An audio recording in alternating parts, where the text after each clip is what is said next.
ఒక వ్యక్తి చెవిటివాడు, గుడ్డివాడు. మరి ఇంట్లో ఉన్న తన అక్క చెల్లెళ్ళు కూడా అందరూ కలిసి చెవిటోడా గుడ్డోడా అని పిలుస్తుంటే వారి తల్లి బాధపడేదంట మనసులో. బయట వాళ్ళు ఎలా పిలిచినా ఇంట్లో వాళ్ళు మీరు పిలవద్దన్నా వాళ్ళకి అది అలవాటైపోయింది. ఆ అబ్బాయి ఏడవాల్సిన ఏడుపు కూడా అమ్మే ఏడ్చేది. ఎంత సంతోషం ఉన్నా తన కుమారుడికి ఆ స్థితి చూసి పుట్టిన బిడ్డలో ఈ బిడ్డకి ఎందుకు ప్రభా ఈ స్థితి కలిగిందని దుఃఖపడేది. ఇక పుట్టుక నుంచి వచ్చిన చెవిడితనం, గుడ్డితనం కాబట్టి వైద్యులు చెప్పారు ఏ మార్పు చేయడానికి అవ్వదని.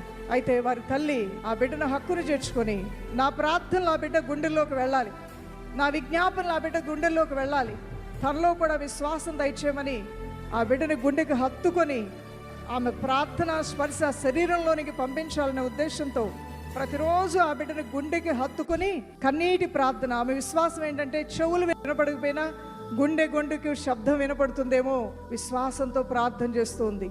ఇలా 1 సంవత్సరం